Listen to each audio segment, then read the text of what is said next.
Shubham Upadhyay. Yes. Hello.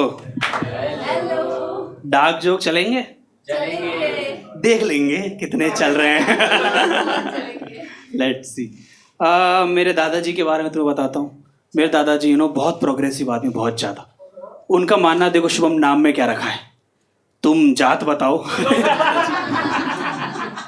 Point का मतलब sir, मेरे दादाजी बहुत कास्टिस्ट है, बहुत ज़्यादा. उनके सामने अगर अमिताभ बच्चन भी आ जाए ना कि हेलो सर मैं अमिताभ बच्चन में केबीसी में आता हूँ. नहीं नहीं, तुम ओबीसी में आते हो.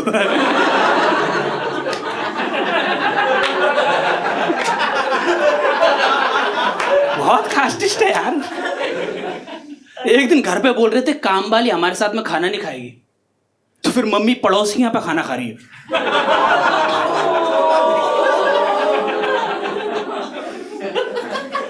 तो जब भी पापा बोलते हैं ना शर्मा जी के लड़के को देख, मैं खुद को मिरर में देख के आ जाता हूँ. मैंने बहुत कास्टिस्ट है सर मेरे दादाजी, बहुत कास्टिस्ट. इतने कास्टिस्ट क्यों? उनको लगता है बैड टच का मतलब तब होता है जब दलित आदमी टच कर दे.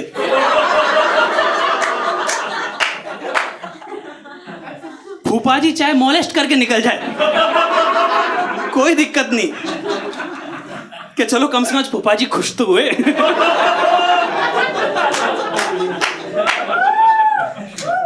बहुत कास्टिस्ट है मेरे दादा. और उसका रीजन मेरे दादाजी इतने क्यों कास्टिस्ट है, because I come from that upper caste कर्मकांडी पूजा पाठ वाला परिवार, जिसको खाने का इन्विटेशन सबसे ज्यादा आते हैं. आई कम फ्रॉम दैट फैमिली. और हमारे सर घर में सबसे ज्यादा इन्विटेशन आते हैं मेरे दादाजी को. उनको इतने इन्विटेशन आते हैं कि वो श्राद्ध वाले महीने में तो सोल्ड आउट हो जाते हैं. हाँ, कोरोना के टाइम पे एडवांस बुकिंग चल रही थी. लोग सोशल मीडिया पे लिख रहे थे कि ऑक्सीजन चाहिए. मैं रिप्लाई कर रहा था, ना मिले तो बताना. और हमारा घर में सबसे ज्यादा इन्विटेशन मेरे दादाजी को इसलिए आता है बिकॉज मेरे दादा हमारे गांव की 5 स्टार रेटिंग वाले ब्राह्मण है. सच में, मतलब खीर चख के बता देंगे तुम्हारे पिताजी स्वर्ग में जाएंगे नरक में. सो ही इज दैट गुड. जब भी उनके कस्टमर उनको बुलाने आते हैं ना, अरे कस्टमर तो नहीं, यजमान, जब भी उनको बुलाना आते हैं तो सर वो क्या करते हैं, गरम गरम एक है ना फूली हुई पूड़ी मंगवाते हैं. और जैसी पूड़ी उनके सामने आती है ना तो उसके अंदर छेद करते हैं. फिर छेद करके जैसे धुआं निकलता है ना, फिर बोलते हैं यही तो तुम्हारे पिताजी की आत्मा है, देखो हमने मुक्त कर दी. पंडित तो वो नाम के, हरकतें तो उनकी तांत्रिक जैसी है. तो ये ऐसे परिवार में हुआ ना, तो मुझे संस्कार भी सर ऐसे मिले. यही संस्कार, काशी संस्कार लेके मैं अपने पहली बार अपने स्कूल में गया. जब छोटा था, आंसू टपक रहे थे, यहाँ से नाक टपक रही थी, दोनों मिक्स होकर सिकंजी का टेस्ट आ रहा था.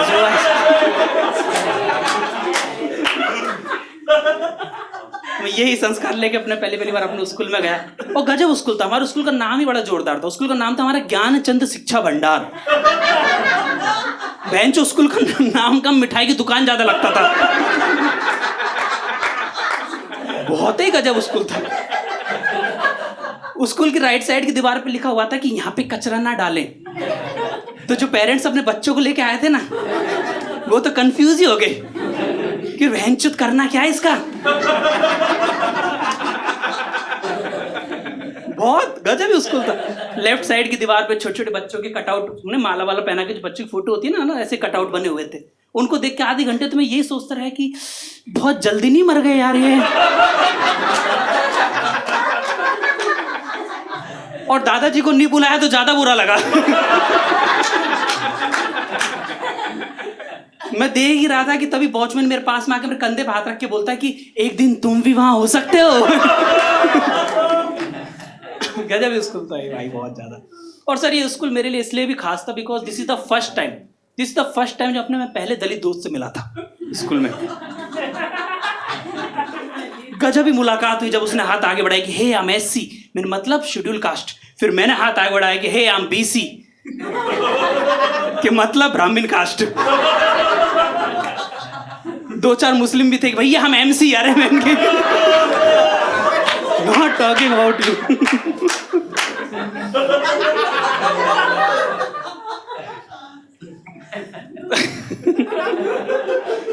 बहुत बढ़िया दोस्त था, उसका नाम रंगीला था। रंगीला बहुत बढ़िया दलित दोस्त था मेरा, काफी अच्छा। उसने मुझे अपने बाकी के दलित दोस्तों से मिलवाया कि देख शिवम, ये हमारी डी कंपनी है और एक हमारा दलित एंथम भी है। मैंने क्या बात कर रहे हो, कौन सा? कि जरा जरा touch me touch me touch me, कि जरा जरा किसमी किसमी किसमी। मैंने फिर तो एक हमारा भी है, क्या बात है, कौन सा? Don't touch me don't touch me don't touch me Soni. बहुत बढ़िया दोस्त था यार, बहुत काफी अच्छा एक्सपीरियंस रहा मेरे साथ उसके दोस्ती का। बिकॉज मैं जिस परिवार से आता हूँ ना, अपर कास्ट से, वहाँ एकदम डरा डरा के ही रखते हैं। जैसे मेरे दादाजी मुझसे बोलते थे कि शुभम, अगर तुझे दलित आदमी ने टच कर लिया तो तू भी दलित बन जाएगा। एंड आई एम लाइक, भैंचो कम से कम नौकरी तो लगेगी।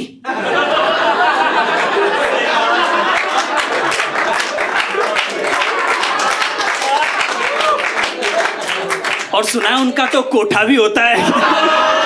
कोठा नहीं, कोटा।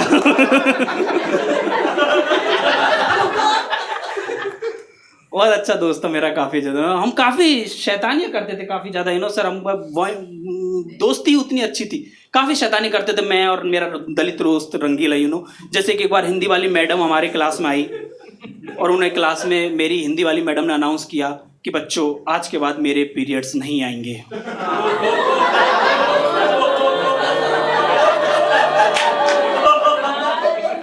और हमने अब्बा फैला दी कि मैडम मां बनने वाली है।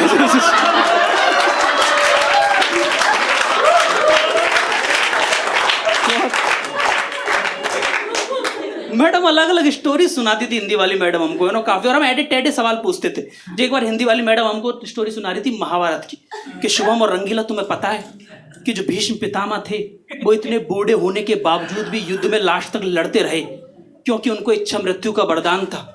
एंड वी आर लाइक, इच्छा मृत्यु का वरदान ये सब तो ठीक है, लेकिन मैडम घुटनों का दर्द भी तो कोई चीज है। तो रंगीला बोलता है, पता है मैडम कितना दर्द होता है जब भागने के लिए बैठते हैं तो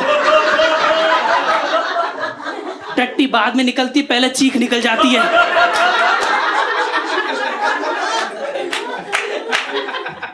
तो मैडम समझाती है कि बेटा ऐसा नहीं है, उस जमाने में लोग अश्वगंधा शिलाजीत खाते थे,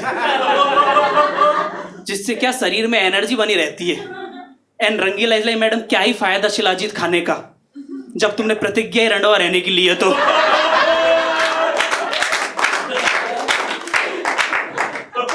तुमको समझ में नहीं आया ना। नहीं, तुमको थोड़ा थोड़ा बुरा लगा कि कैसे तूने जोक बना दिया इन महान हस्तियों पर। देखो, मैंने तो सर केवल जोक ही बनाया है। ये तो वो लोग हैं जो भरी सभा में द्रौपदी का चीर हरण देख रहे थे। नहीं, अच्छा है। क्या क्या अच्छा है? जोक मतलब दैट्स, हाँ ऑब्वियसली, हाँ। कितना गंदे लोग थे भाई साहब वो। कितना सैड इंसिडेंट था जब द्रौपदी का चीर हरण हो रहा था और ये सब देख रहे थे। सच सैड इंसिडेंट। और एक इंसान था इनमें सबसे ज्यादा सैड था, धृतराष्ट्र।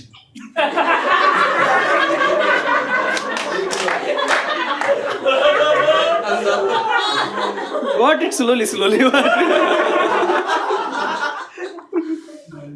बहुत गजब स्टोरीज थी। मैडम हमें उसकी स्टोरी सुनाती रहती थी, एकलव्य वाली, द्रोणाचार्य वाली। तुमने सुनी होगी द्रोणाचार्य वाली, नहीं सुनी मैं बता देता हूँ कि जो द्रोणाचार्य थे वो केवल अपर कास्ट स्टूडेंट्स को एजुकेशन देते थे, लेकिन जो दलित आदिवासी कम्युनिटी से आता था एकलव्य, जिसने चुपके से एजुकेशन ले ली। लेकिन जब ये बात द्रोणाचार्य को पता लगी तो द्रोणाचार्य ने क्या हुआ, उससे अंगूठा ले लिया। ये बात जैसे ही मैडम ने बताई ना, वो कहते मेरा दलित दोस्त रंगीला तो गुस्सा ही हो गया कि मैडम हमको ऋतिक रोशन थोड़ी है कि अंगूठा एक ले लिया तो दूसरे से काम चल जाएगा। पता है कितना तकलीफ होती है बिना अंगूठे के। तुम जेट स्प्रे नहीं पकड़ सकते बिना अंगूठे के। तो हमारा आधार कार्ड में नाम नहीं बनेगा। सीए एनआरसी में बाहर कर दिया तो मेरा मुस्लिम दोस्त बोलता भैया साथ में चलेंगे, बांग्लादेश में मकान है अपने मामा का। हंसते बढ़िया साहब। मेरा मन है कि इन्होंने तो आपसे टिकट लिए होंगे, पर 100 रुपए आप मेरी तरफ से लेके जाओ। नहीं लो सर, लो 500 क्या मुझे जाने के लिए चाहिए। अरे सच गुड।